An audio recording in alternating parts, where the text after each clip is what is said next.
Hey everyone, Duke Nuke 3D here with another video for you guys. Today I just want to do a video on both of my Japanese Shigematsu industrial wide vision style masks. And there isn't going to be much history here because I really know next to nothing about these masks, and unfortunately both of them are very much damaged and incomplete.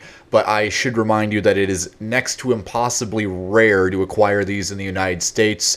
The only other way I can think of sourcing these masks is if you have a VK account and you deal with some shifty Russians that'll probably charge you $300 a pop for one of these. But yeah, I've managed to get both of these for free, well, not free, but for a decent price off of my good buddy Moulage, who is also here on YouTube. And again, I'll probably link the video where he did a review on the Shigematsu super wide vision mask that's on the display head there. And I'm going to be restoring that one pretty soon, just a little minor restoration, but I'll get into that in a moment. So both of these masks were developed sometime around the late 60s, possibly early 70s. I know that the GM56N there that doesn't have, it's not on the display head. My example there is dated from 1972. I don't know when the super wide vision mask was made, nor do I know its actual designation and nomenclature. I just know it as super wide vision mask, whereas the GM56N here is known as the TS full vision mask. I literally, excuse me, I'm mumbling over my words today. I really know next to nothing about these masks, and it's kind of astounding that I even have my hands on them in the first place. So I guess that's been said many times. So you can clearly see the influence in American industrials that were had on these two designs, particularly the TS super wide vision mask, which is clearly a cut and paste copy of the MSA Clearview. I do not have a Clearview to compare it to. I might in the future, but as you can see, it's very overall similar. The layout is nearly exactly the same. Inner oronasal cup, valve in the center, separate hose, large TSO deflectors. Even the shape of the lens and its crimping are pretty much dead on a copy. But as I said, this one is in probably worse condition. It is missing the entirety of its hose. You can see a little bit of a remainder of it there. It would have used probably the same setup as the GM56N here. And you may also notice that it has the harness off of my GM56N as well to display it, because the harness, this is actually the harness that's meant for it, a rubberized harness. And as you can see, it's a bit worse for wear, even with copious amounts of silicone oil applied to try and rejuvenate the rubber. You can see there are very heavy dry spots, and this thing is probably just going to rot away and just dry up in the next couple years or so, which is unfortunate.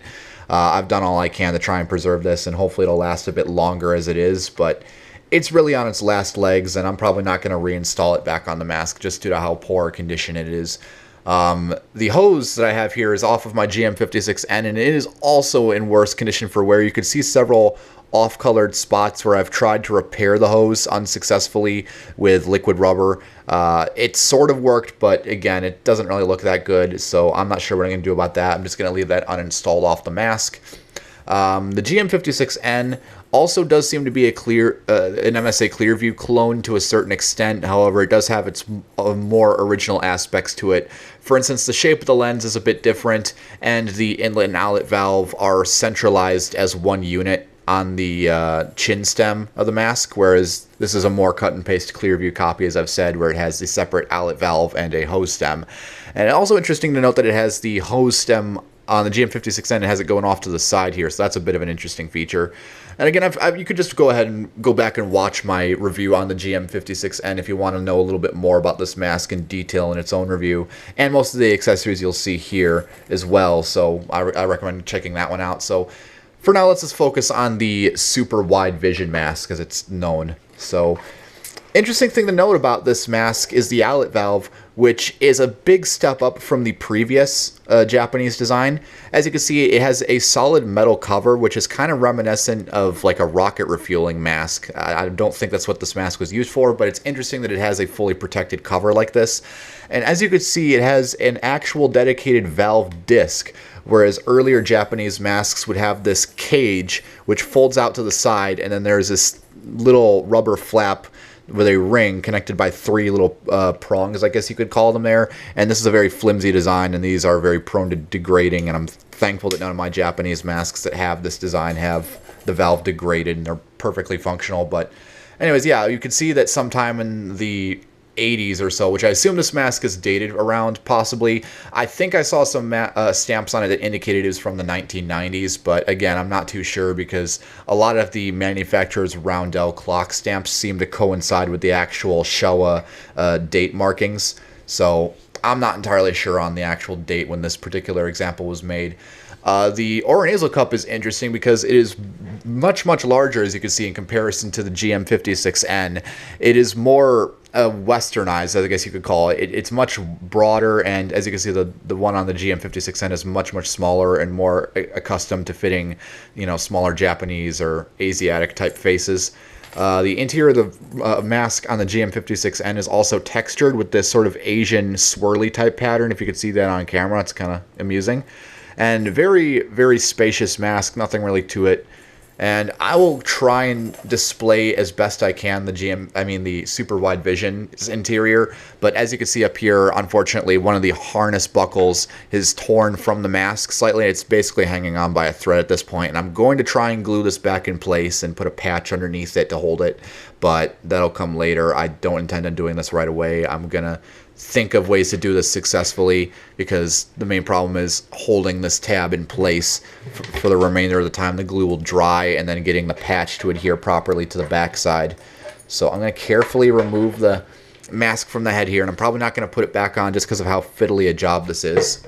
So if you'll give me a moment here, I will remove the harness from the actual mask because I don't want to invert it, because this mask is just covered in dry rot, and it's not going to tear. Well, just that one harness tab is at risk of tearing, but still I don't want to be putting too much stress on the face blank. So just give me a second here, and I'm nearly done. So here we go. The interior of the facepiece is definitely a big step up and is more westernized, as you can see. The facepiece has an interned periphery face seal, which does seem quite comfy, and I would try this mask on if it were not so warped and degraded.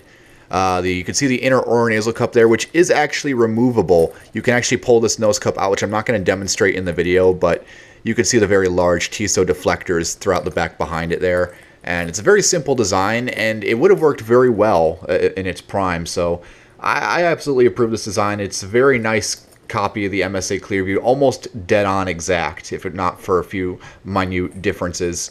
Here I'll give you a close-up look at the outlet valve assembly without the cover, and you'll also notice this sticker inside the lens with Japanese kanji. I'm not sure what that reads, so if anyone wants to translate that, feel free to. I'd greatly appreciate it. And I'll give you a better look at the valve seat there, and if you could sort of see it, I'm not sure if the camera will pick it up, you could see there is a plastic, not a crimp, but like a, just a ferrule assembly inside there that holds the oronasal cup to the outlet valve, and that's the main thing holding it on there. And you can see inside the hose, there's no inlet valve inside the hose ferrule. I assume the oronasal cup inlet valve discs act as good enough of an inlet valve assembly to not need a inlet valve hose ferrule. Though there might be an inlet valve on the filter connector, which I unfortunately don't have.